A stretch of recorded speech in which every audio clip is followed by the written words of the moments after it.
We had numerous different ideas that we proposed for having a flying character, but the team members really liked the idea of setting the game inside of a dream world.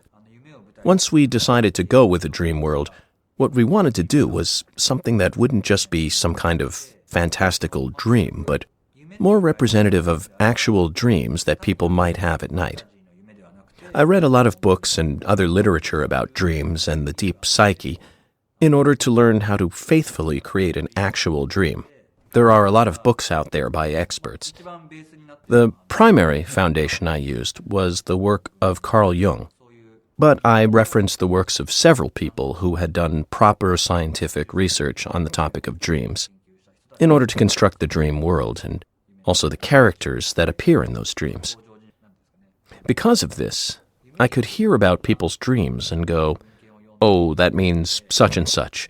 And so for a while, members of my team would come up to me and ask things like, "Hey, so I had a dream about this last night. What does that mean?" And I'd say, "Okay, that means you have residual trauma from this sort of event in your past." So I was acting sort of like a dream interpreter. After a while, I started realizing that it revealed deep-seated psychological issues and emotional scarring and other things I probably shouldn't have been privy to, and I figured maybe I should quit while I was ahead. To put it simply, different people have issues inside themselves that they need to overcome, or some sort of conflict deep within themselves, and dreams give us a means of visualizing those conflicts when we go to sleep. That's how dreams work in the real world, at any rate. The character of nights represents what's known in psychology as the shadow, which is sort of an alter self. When a man dreams, he'd see his alter self as male, and when a woman dreams, she'd naturally see her alter self as female. In creating Nights, we wanted a character that could conceivably look both male or female, and so that's why we went with a gender-neutral character.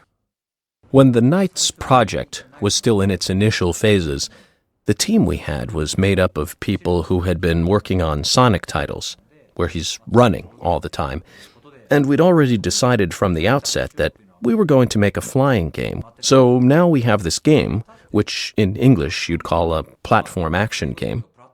Except this was a platform action game without any platforms.